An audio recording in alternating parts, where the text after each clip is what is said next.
Hello everyone, स्वागत है आप सभी का आपके यूट्यूब चैनल स्पीक क्लासेस में। इस लेक्चर में हम लोग आरसीटी से संबंधित महत्वपूर्ण फार्मूले और छोटे छोटे प्रश्न किस तरीके से किसी भी एंट्रेंस एग्जाम में पूछे जाते हैं उसको हम लोग पढ़ रहे थे। तो यहाँ तक आपका पॉइंट हो गया था कि अब नेक्स्ट पॉइंट हम लोग देखते हैं कि प्रबलन छड़ें हम लोग कौन कौन से देते हैं, कितना उसका डाया होना चाहिए, कहाँ से कहाँ उसका वेरिएशन होता है।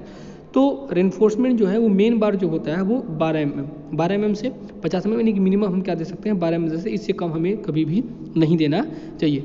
वितरण छड़ें अगर हम 1 वे स्लैब 2 वे स्लैब करेंगे तो वितरण छड़ें जो है वो 8 mm से लेकर 20 mm तक की दी जाती है।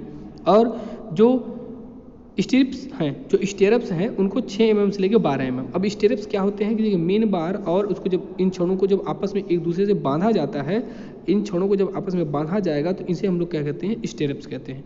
और बंधक तार है वो 1 mm से जो यूज़ किया जाता है तार बांधने के लिए, तो उनकी साइज जो होती है वो 1 mm से 0.63 mm होती है। ठीक, अब अगला बात है अंतराल कि वो जो कितना अंतराल होना चाहिए। तो धरन के लिए अंतराल मतलब स्पेसिंग कितनी होनी चाहिए।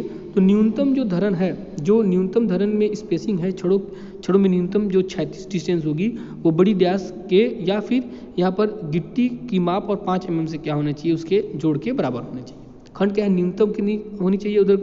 उदग्र छल्ले जो स्टेरप्स हैं इनको कितने में जलाते हैं, तो छड़ के व्यास अथवा 15 mm से इसकी स्पेसिंग होनी चाहिए। और 250 के लिए जो अगर छड़ है तो उसके लिए 300 mm होना चाहिए, 415 के लिए 180 mm होना चाहिए, और 500 अगर FE 500 के लिए है तो वो 150 mm उसकी स्पेसिंग होनी चाहिए।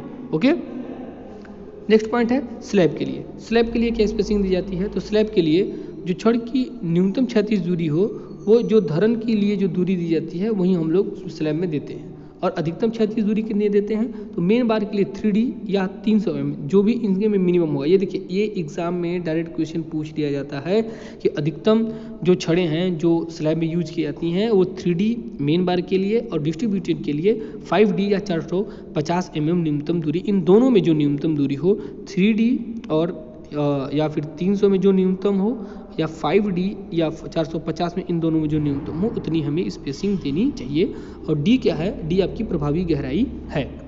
ओके, ये देखिए यहाँ से इस एग्जाम में, एंट्रेंस एग्जाम में डायरेक्ट क्वेश्चन पूछता है कि minimum spacing in main bar और distributed bar for the slab. Okay, अब यहाँ स्तंभों के लिए, स्तंभ मतलब कॉलम के लिए कितनी होनी चाहिए, तो जो मुख्य छड़ है वो क्या है 300 mm से अधिक नहीं होनी चाहिए। करिए 300 mm से अधिक स्पेसिंग नहीं होनी चाहिए। और टाई बार की बात करते हैं तो टाई बार इसमें क्या होता है 16 डाया लेते हैं 300 mm, या फिर जो छल्लों की बात करते हैं तो 1/4 उसके छल्लों के व्यास के से कम नहीं होना चाहिए। आवरण की बात करते हैं, ये भी बहुत इंपॉर्टेंट टॉपिक है। आवरण यानी क्लियर कवर बात कितने करते हैं, ये इससे भी डायरेक्ट एग्जाम में पूछा जाता है। धरन के लिए बात करते हैं तो 25 mm या डाया का 2 गुना जो इसमें अधिक हो, यानी कि 25 mm और डाया के 2 गुने से जो अधिक होगा वो हम लेंगे। और तली आवरण की बात करते हैं, यानी कि देखिए तली और इसमें इस तरीके से ये होगा आपका तली में और ये होगा उसके शिखर में। तो यहाँ पे क्या होता है कि ये तो शिखर की बात कर रहे थे, तली में क्या करते हैं कि 25 mm या फिर उसके डाया के में जो यानी जो अधिक होगा। यदि डाया अगर 40 mm का है तो हम लोग 40 mm का डिस्ट्रीब्यूटेड बार उसमें 40 mm का क्लियर कवर प्रोवाइड करेंगे। ओके, अगर आपका लिंटल है तो लिंटल में हम लोग 15 mm को प्रोवाइड करते हैं। स्लैब में 15 mm या डाया किसका, रेनफोर्समेंट का डाया जो इनमें से अधिक हो उसे हम लोग प्रोवाइड करते हैं। स्तंभ के लिए देखते हैं, स्तंभ के लिए क्या है, कॉलम के लिए तो अगर 12 mm का छड़ है, 12 mm की छड़ है तो उसके लिए 25 mm, और अगर 12 mm से बड़ी छड़िया है तो उसके लिए हम लोग क्या करते हैं 40 mm। और फाउंडेशन के लिए भी देखिए 50 से 45 mm यहाँ पर 5 नींव के लिए दिया हुआ है। M20 ग्रेड के कॉन्क्रीटों के लिए आवरण आधा रखते हैं, या मैक्सिमम जो रखा जाता है आवरण इसमें 40 mm हम लोग किसी भी फाउंडेशन में रखते हैं।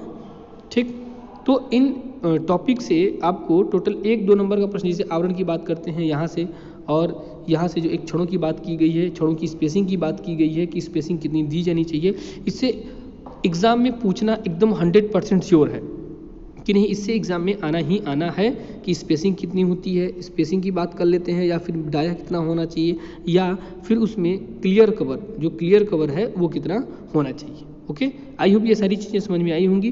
तो एक बार आप क्लियर कवर को देख लीजिए, क्लियर कवर होता क्या, इसको हम एक बार आपको एक्सप्लेन कर देते हैं। जो ये डाया है, डाया से जो ये रेनफोर्समेंट इसके नीचे से जो पार्ट होता है ये होता है क्लियर कवर। इसके जो 20 से होगा ये होता है इफेक्टिव कवर। तो हम यहाँ क्लियर कवर की बात कर रहे थे, क्लियर कवर कितना दिया जाना चाहिए। ओके, रिपीट कर दे रहे हैं, अगर बीम है तो बीम के शिखर से 25 mm या 2 गुना डाया का जिसमें अधिक हो, तली में 25 mm डाया के बराबर, तली में 15 mm, और स्लैब के लिए होता है 15 mm या डाया, इन दोनों में अधिक हो।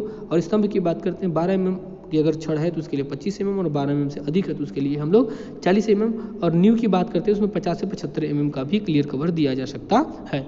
ओके, आई होप ये सारी चीज़ें समझ में आई होंगी।